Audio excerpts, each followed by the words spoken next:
السلام عليكم ورحمة الله وبركاته. كبجمتوتا وردفتوتا سالي همتوب جرتو نجا كيساني الحمد لله.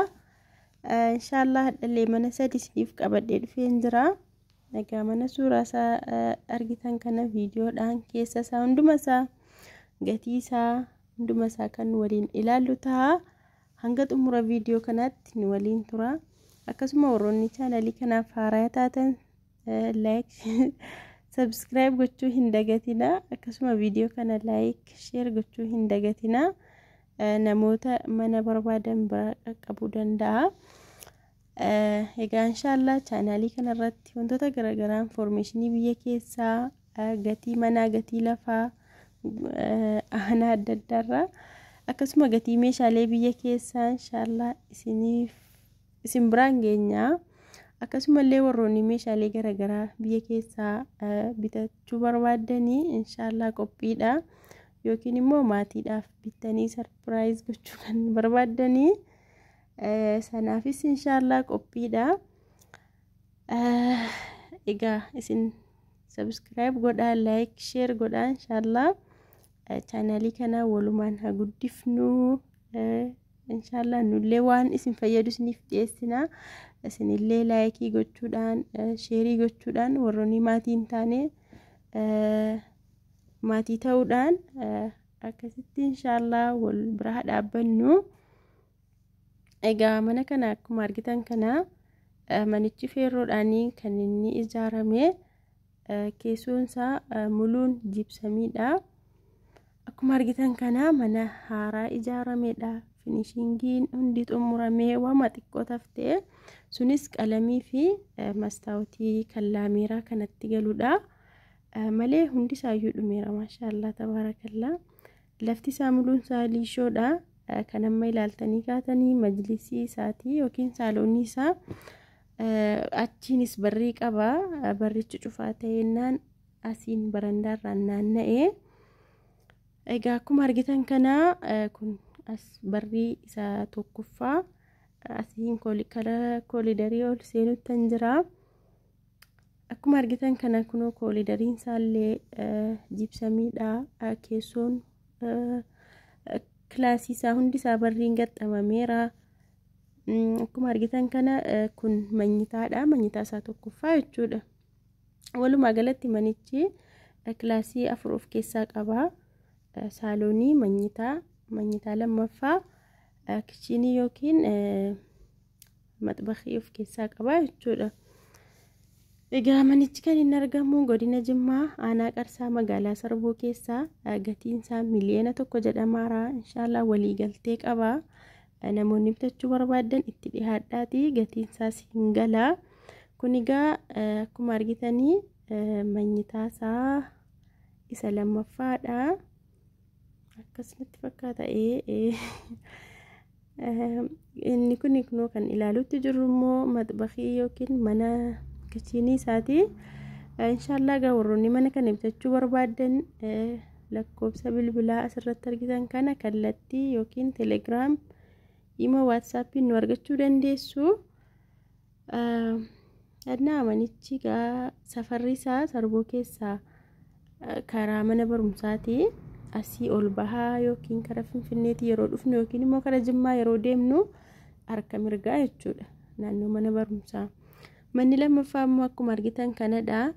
maashaallah manichi kun immoo manooriyaadhaafis safara mijaawaa ta'ee akkasuma immoo bakka hojiis ta'uu danda'a. filafiitiitti abbaan sarvisii ijaaree suuqii haala gaariitti itti nagadachuu danda'a. akkasuma bukkee isaa karatti baartaa fi sanaan sarvisii irraan gadee naqeesillee kireessuu danda'a. karaarraa masqalenyaarra jechuudha. manichi maashaallah safara baay'ee tokko mijaawaa ta'edha. ibsaan qaqqabeera. bishaanis immoo qaqqabuutti jira. namoonni bitachuu barbaadan egaa itti dhihaadhaa. gatiinsaa 800 jedhama ragaa gurgurtaa dhumtisaa. manni lammaffaan immoo kana fakkaata. karaatti aspaaltiitti ol garagalee jira maashaallah. sunillee mana hojiif mana jireenyaaf mana hundaaf mijaawaa ta'edha. akkuma argitan aspaaltiitti ol garagalee jira. fillafiitiidha suuqii lama yookiin mana suuqiif ta'u kan kireeffamu ofirraa qabaa. Dudubbeedha gibbii keessaa manooriyaa guddaa lama of keessaa qabaa. Akkasuma lafa duwwaallee dudubbeedha qabaa. Hunduma isaa inshallah kan waliin ilaallu ta'a. Akkuma argitan egaa barri laameeraan kun lamman kan manichaati. Kun asfaaltiitti ol garagalee jira. Katamaadhuma walakkaa jechuudha.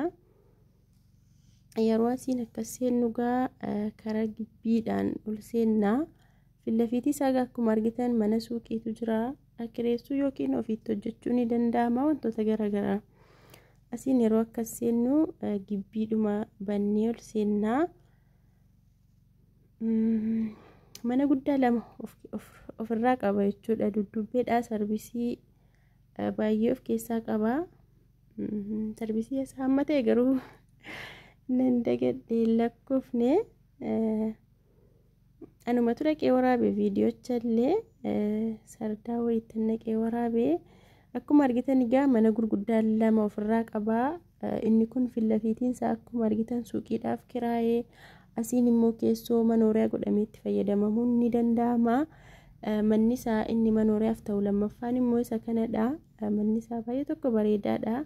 Qalamiin isaa roogachuu malee jechuudha. Silaa'uu osoo qalamii dibanii manichi bakka hin ta'a. Qalamiin waan hanga kana rakkisuu miti. Korniisiin isaallee jibsamiidha. Keessoo galuu hin dandeenye namatu kireeffatee jira. Saatii sanaaf cufee bahee abbaanii. Lafti isaa muluun isaa liishoodha jechuudha. Hundi isaayyuu manni inni fillafiitis inni lammaffaa kunis lafti isaa muluun liishoodha. Maashaallah. Qalamiin isaa roogachuu malee manichi wanti inni bade hin jiru. Egaa asumaan baanee karaa borootti yeroo achi deemnu sarvisiiwwan argannaa hammaaf kireeffamanii jiru.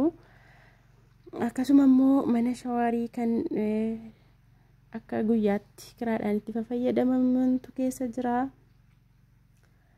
Akkuma argitan egaa kun boroo isaati. Boroo kun dudubbee manicha isa guddaa hammaati. Akkuma isinitti hime manichi qalamiin isaa roogachuu malee waa tokko wanti inni bade hin jiru. Waa tokko illee waa wacii kana baay'ee nama harkaa fixu hin jiru jechuudha. Yoo sirreeffamuus ta'ee qalamii bichaadha kan galuu qabu. Akkuma argitan kana dhagaa kun sarvisiiwwan kiraahaniidha. Akkasuma kushiinaan isaallee kanuma keessa jira. Shaawar beetiinis hundi isaayyuu kanuma keessa jira. Asiin baanee qaxxitaa karaa boroo isaatti deemna jechuudha. Boroo saala dhaqnu lafa guddaatu irra jira jechuudha. Biyyaansa sirba hayaanatti fakkaata lafti isaa. Lafa guddaa isaati irra jira. Mana akka haaraatti illee irratti kaafachuu ni danda'ama. Kun egaa akkuma argitanii shaawar beetii isaa naamniidha. Innaa manicha irratti laficha irratti mana guddaa irratti kaafachuu ni danda'ama. Achiin illee karaatti garagalee jira. Gibbii yeroo bahamuu barbaadanii karaa jechuudha. Achiinis kun ittuma deemutti jirra. Annaa walumaa galatti gatiin mana kanaa tokko tuqaa 5 jedhamaara. Waliigaltee qabaa. Namoonni bitachuu barbaadanii itti dhihaadhaa. Manooriyaadhaafis bakka hojiidhaafis mijaawaadha. Lafti ammaa egaa inni duwwaan irratti argamu isa kana maashaallah. Qobaatti muramees gurguramuu ni danda'a. Qobaatti baafamee akkasuma immoo ofumaayyuu wan sarvisii yookiin immoo manooriyaa haaraa irratti kaafamuu ni danda'ama. Warroonni bitachuu barbaadan egaa keessaa lakkoofsa asirratti argatanu kanaan nu dubbisaa. Baarakallaahu fiikum. Inshallah gaa hanga viidiyoo biraatii walitti deebinutti turtii gaarii nagaa rabbii keessa nuuf jiraadha. Viidiyoo kana laayikii gochuu hin dagatinaa. Akkasuma namoota hiriyootan keessan mana bitachuu barbaadaniif sheer gochuu hin dagatinaa. Baarakallaahu fiikum. Assalaamu alaykum warahmatullahi wabarakaatuh. Bokkaatu moroobuuf kaaraa baay'ee tokko bokkaan sa'aatii roobuu qabutti badee jira. Du'aayii godhaa inshallah biyyi keenya gaa sila jennaan bokkaan dhimnaanittu iyyuu akkan jirre taati inshallah du'aayii godhaa. Barbarree maal gabareen iyyuutti jira jechuudha waan harkatti badee.